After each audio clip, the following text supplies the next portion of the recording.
Salve, salve meu povo, professor Diogo Xavier na área para mais uma aula de História da Bahia para o concurso do CFO Bahia.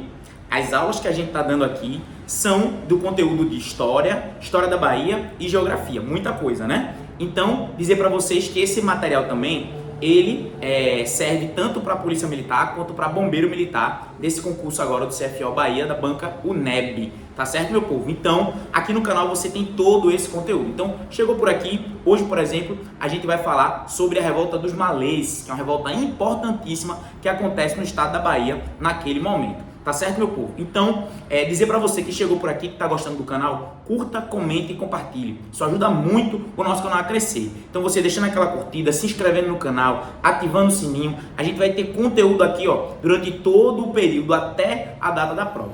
Dizer também que a nossa apostila está disponível, certo? Inclusive com feedback muito positivo dos alunos, certo? Que estão dizendo que o material está de muita qualidade, tem conteúdo e questões comentadas.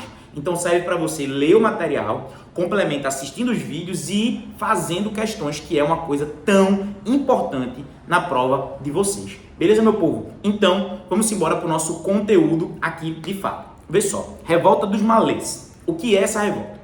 Ela é, um resuminho de 10 segundos, é uma revolta dos muçulmanos escravizados durante o período regencial na Bahia. Essa é a revolta, certo? Então o que a gente precisa entender quando a gente fala sobre isso? Primeira coisa, muitos de vocês estão chegando agora e dizem assim, peraí professor, escravo vindo da África, muçulmano? Exatamente. O que eu quero que você já quebre com isso? Aquela ideia de que, e aí gente, não é errado você pensar nisso, veja, mas a banca, ela adora jogar com a questão do senso comum. Então, se perguntar assim, qual é a religião das pessoas que vieram da África para o Brasil? É o candomblé, é a Umbanda. Não, existem várias religiosidades na África, várias religiosidades. Inclusive o candomblé e a Umbanda são religiões que nascem no Brasil, certo? Os orixás são cultuados na África, então a religião afro-brasileira, a Umbanda nasce no Brasil. Mas o que eu estou dizendo com isso? Muitos escravizados que vieram para o Brasil, e aí, mais especificamente para a Bahia, porque um porto importantíssimo de saída da África para o Brasil era o Benim. E no Benim, especificamente ali, tinham muitos escravos muçulmanos. Então eles vieram para o estado da Bahia. Tudo bem, meu povo? E aí esses escravos, eles são conhecidos como malês. Esses escravizados, eles eram muito conhecidos também porque eles sabiam ler e escrever. A maioria deles sabia ler e escrever, tinham contato com contas, então eles eram escravizados, vamos dizer assim, diferenciados, que você colocava para fazer algum tipo de funções diferentes e que tinham um papel diferente dentro da sociedade, tudo bem? Então o que eu quero que você entenda, muitos escravos eram muçulmanos, eram africanos, que foram escravizados, trazidos para o Brasil, mas eles continuam trazendo as suas religiões. E aí, a repressão a eles era muito grande, tá certo? Existia uma repressão muito grande com esses escravizados aqui no Brasil como um todo, pelas suas religiosidades, tudo bem? Então isso é muito importante. E aí também, qual o período que ela vai acontecer? 1835. O que estava acontecendo no Brasil naquele momento? Período regencial. Então, durante o período imperial, que vai de 1822 até 1889, ou seja, da independência até a proclamação da República, o período de 1831 até 1840 é o período que Dom Pedro I sai e Dom Pedro II é muito jovem. Então, o que vai acontecer é que o Brasil vive de regências. E aí é um período muito conturbado, onde você vai ter inúmeras revoltas pelo país. Tá certo? E a Revolta dos Malês é mais uma dessas. Então, se cair na sua prova dizendo que a Revolta dos Malês ela está dentro de um conjunto mais amplo de revoltas do período regencial, tá correto. Entenderam isso? Importante para você conseguir pensar. Especificamente no estado da Bahia e no Nordeste como um todo, a gente pode dizer que existe ainda um declínio da economia açucareira. Porque, vejam só, a Bahia ela vivia muito fortemente do comércio do açúcar. E também vamos lembrar que Salvador foi a capital do Brasil até finais do século XVIII. Então, até final do 1700, Salvador era a capital do Brasil. Depois passa a ser o Rio de Janeiro. Então, o que vai acontecer com Salvador, né? Existe um declínio econômico por conta do açúcar que está em decadência e existe o declínio político. Então é um período de instabilidade, um período ruim economicamente para a vida das pessoas de maneira geral, nesse local que é Salvador, que é a Bahia. Então vai ser um período onde você vai ter uma crise econômica associado com um aumento gigantesco do número de escravizados. O Brasil ele recebeu escravizados do século XVI até o século XIX, certo? Mas o século XIX ali, principalmente do 1808, quando chega Dom João VI, até 1850, é um período de uma chegada gigantesca de escravos. E Salvador é o segundo maior porto de escravizados do Brasil, só perde para o Rio de Janeiro, certo? Inclusive até o século XVIII, Salvador era o principal local de chegada de africanos escravizados, certo? Na América inteira, só tem mais 2 lugares que chegam mais escravizados, que é Cuba e Haiti. Então, assim, a chegada foi muito grande e muitos desses escravos eram islamizados, né? Eram muçulmanos. Então, por isso que vai ter uma força social tão grande nesse período. Pausa para água.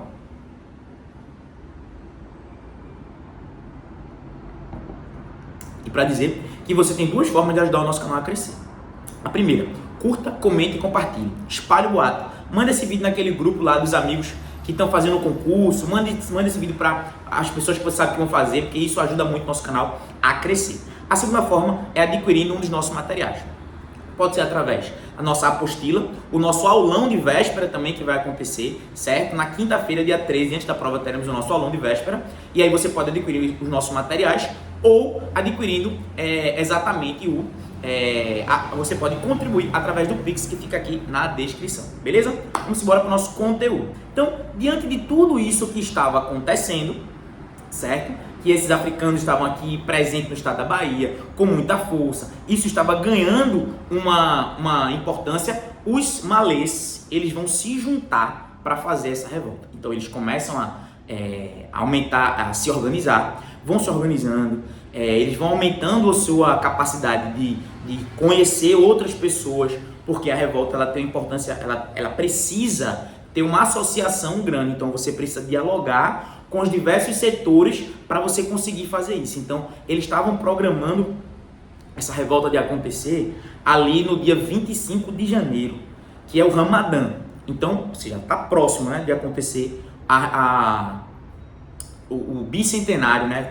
Vai completar esse ano 190 anos, né, da revolta dos malês. Então já é uma coisa que a banca pode cobrar para vocês aí, tá? Pra gente ter uma noção. Então, o que eles começam a fazer? Dialogar. Eles começam a expandir, a pensar o que eles podem fazer. Essa revolta ela é contra o quê? E aí vem uma coisa importante. Ela está inserida em 2 coisas. Primeiro, ela é uma revolta anti-escravista. Então a gente pode dizer que a revolta dos malês ela está num conjunto mais amplo de rebeliões escravistas pelo Brasil. Porque uma coisa que vai acontecer muito fortemente, eu quero que você entenda, é o seguinte, é o silenciamento das revoltas. Então, por exemplo, o Brasil teve muito mais revoltas escravas do que a gente costuma aprender. Inclusive do que a gente sabe, do que existem registros historiográficos. Porque imagine, naquela época colonial, na época imperial, se existe um levante escravista, se existe um quilombo que ganha importância, e aí o governo consegue reprimir e matar as pessoas. Tu acha que eles vão querer divulgar para todo mundo? E não. Por quê? Porque uma revolta inspira outras revoltas. Por exemplo, a revolta dos malês, ela é inspirada na chamada Revolução Haitiana. Então a Revolução Haitiana que toma o poder, certo? Que afasta, coloca para fora os franceses, que vai ter uma dimensão muito importante para a América Latina de maneira geral. Ela é uma inspiração para a revolta do Haiti. Desculpa, para a revolta dos malês, a insurreição no Haiti. Entenderam isso? Então, muitas vezes é suprimido esse contexto. E aí, o que vai acontecer com os malês? Eles vão se organizar, se juntam, programam para fazer no dia 25, mas o plano é descoberto. E aí, eles antecipam a revolta. O que eles começam a fazer? Eles vão até a Câmara Municipal, que também era um presídio, para tentar libertar o principal líder malê que havia sido preso naquele período. Então, o que eles vão fazer? Eles vão até a Câmara Municipal e tentam libertar esse líder malê. Essa revolta ela se espalha por uma região ampla da cidade, então existe uma marcha com tochas e tudo mais, mas qual é a questão? O plano ele é descoberto, então as autoridades elas não sabiam exatamente o que ia acontecer, mas elas souberam que ia ter uma revolta em Salvador naqueles dias. Então o que eles fizeram? Mobilizaram todo o corpo de guardas. E aí os malês não tiveram uma coisa que é fundamental no campo de batalha, que é a surpresa. Eles não tiveram essa surpresa. E aí quando eles foram lá libertar, o corpo de guarda já estava bem armado, a polícia, né, naquele período já estava organizada para aquilo. O que vai acontecer? Eles vão suprimir, vão acabar com a revolta. Inclusive, é uma coisa, um dado importante. É uma revolta que dura menos de 24 horas. É o tipo de coisa que é difícil você ver. Mas é uma revolta, por quê que ela dura tão pouco tempo?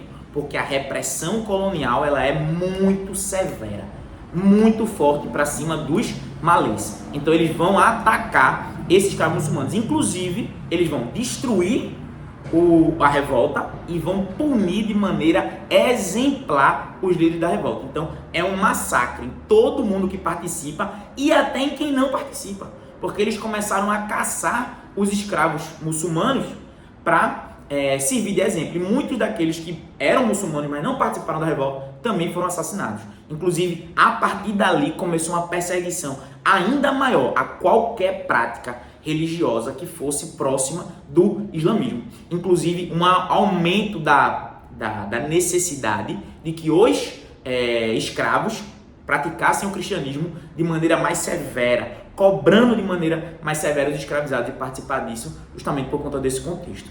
Beleza, meu povo? Tranquilo? Essa é uma revolta que eu acho que tem grande possibilidade de cair na prova de vocês, justamente por conta tanto de ser próximo agora em janeiro a data que é lembrado, por ser uma revolta que marca muito o estado da Bahia. Então se liga nisso, se você também puder, faz exercício sobre a revolta dos malês, tudo isso é muito importante. Beleza, meu povo? É isso.